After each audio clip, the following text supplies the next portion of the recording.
Assalamualaikum warahmatullahi wabarakatuh. Jumpa lagi bersama Kuliner Indeso. Pada kesempatan hari ini kita ingin mereview ayam geprek yang ada di jalan mana ini? Meranggen arah Semarang Meteseh itu. Nah, ini ayam gepreknya kebetulan saya tidak terlalu suka pedas, jadi sedikit saja ayamnya ambil sendiri. Terus ini saya minta ditambah keju mozzarella. Nah, ini dikasih keju biar ada gurih-gurihnya. Nah, ini diparut mozzarellanya biar jos. Terus setelah diparut dipanasi dengan apa itu? Api tembak. Dipanasi kejunya sampai meleleh dan siap untuk dimakan.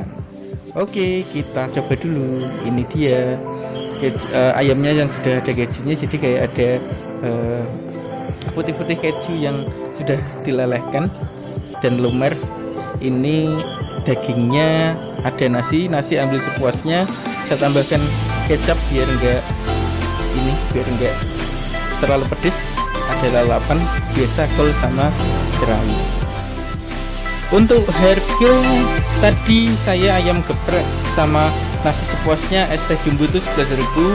Kalau tambah keju mozzarella tambah 3.000, jadi 11 tambah 3 14.000. Tadi berdua habis 25.000. Demikian review kita pada hari ini, semoga bermanfaat. Jangan lupa like dan subscribe-nya. Terima kasih. Wassalamualaikum warahmatullahi wabarakatuh.